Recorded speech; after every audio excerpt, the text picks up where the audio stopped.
Here's how I made this video. Let gravity do the rest far enough that your body will just stop. First I recorded myself falling on the bed, and then I just laid there for way too long. Then I recorded myself falling on the bed again, and I used the latter half of that clip for my recovery. Then I awkwardly got on the bed in this position, and recorded fragmented lines of dialogue. Forward and let gravity do the rest. So when I stitch it all together, it sounds like I'm actually flipping in the air. When I was done embarrassing myself, I stopped recording. Then taking that footage over to After Effects, I utilized the parts of the clip I needed. Using the Make Human app, I made a generic looking dude that kind of looked like me.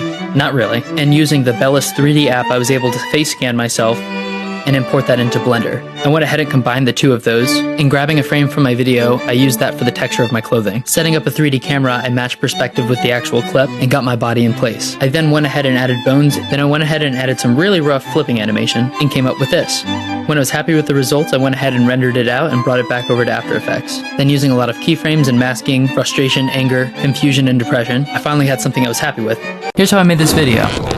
First, I sent out my drone to set up the shot. Then, I set up a green screen behind me and had my friend stand on the side with a leaf blower, which helped achieve the look of wind through my clothing. When I was happy with my performance, I went ahead and got out of the frame and did the rest of the movement. Then, bringing both clips inside of After Effects, the first thing I had to do was stabilize the clip of myself. Then I went ahead and tracked the shot where the camera pulls out to reveal the full house. Once I got a track I was happy with, I went ahead and placed myself into the scene where it should go. Using a mix of green screen and rotoscope, I was able to place myself into the shot.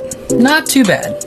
Then, here's the fun part. I went ahead and separated myself at the knees, so my legs would stay stable on the ground, and the upper half of my body would go towards the sky. However, between my lower half and upper half, there was now this large gap. I went ahead and made a solid layer with the shape of my legs being stretched out. Utilizing various images of my pants, I was able to texture my stretched out legs, and with a few more tweaks,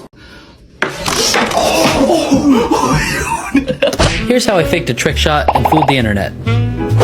Sort of. I had to film me and my brother's take separately because I needed his help to put the disc into the Xbox while I stood as frozen as possible.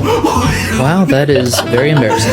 I then walked my brother through how he should perform for his take to really sell the reaction. It's the same bad hand? Yep. 3, 2, 1, action. I think he killed it. Finally, I rolled the disc up the Hot Wheels track, and combining all those takes is how we got this. How I made my last video.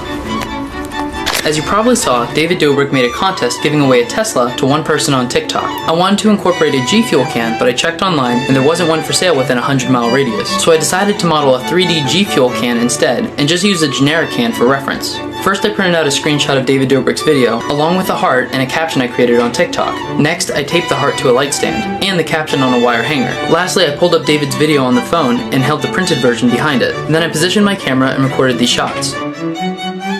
For this transition, I held as still as I could as my wife gave me the can to hold.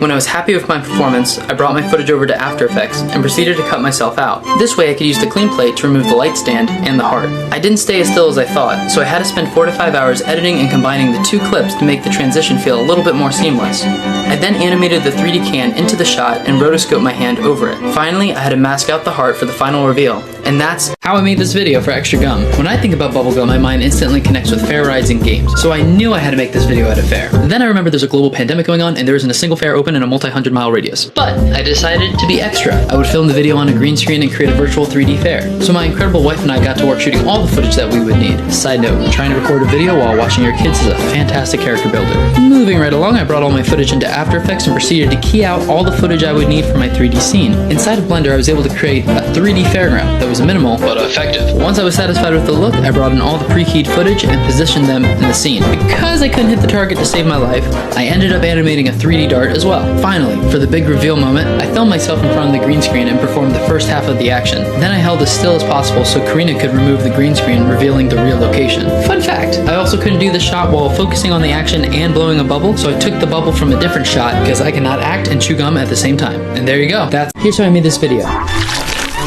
I started by setting up my camera and getting into position. I then walk into frame and pretend like I'm interested by this thing floating in the middle of the screen, to pretend as if it consumes me, and I jump out of frame. I then grab my laptop and jump into After Effects. Basically right away I realized I was not happy with a static ball in the middle of the screen, because I mean, that's not interesting.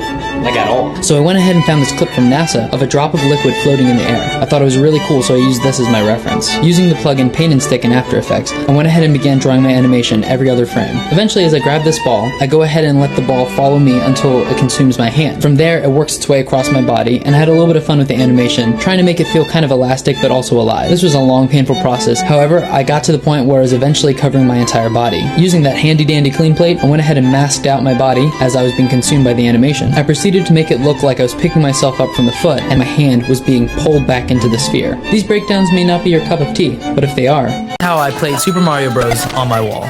To show my appreciation for my wife's awesome painting, I decided to bring it to life by playing the actual game. First, we 3D printed a mount for the controller and an 8-bit likeness of myself designed by my brother Austin. After a couple hours of shooting our idea, we began the real work in post-production. When I plugged into the outlet, I decided to add this effect right here as a throwback to the painting in Super Mario 64. Next, I started to grab elements from the wall so I could extend the world back to the original Mario game. Now with the fake wall in place, I had to mask myself out to bring it back on top of the fake wall. Right here, as Karina's about to squish me, we had to switch from shot A to shot B with the pixelated version of myself. Then I used some fishing wire to actually pull the 8-bit version of myself off the wall.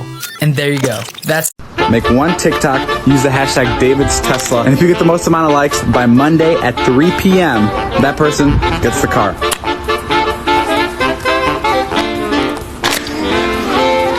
Double tap here in 3, 2, 1. Thanks for your help. He knelt to the ground and pulled out a ring and said, "Marry me, Juliet, you never have to be alone. I love you."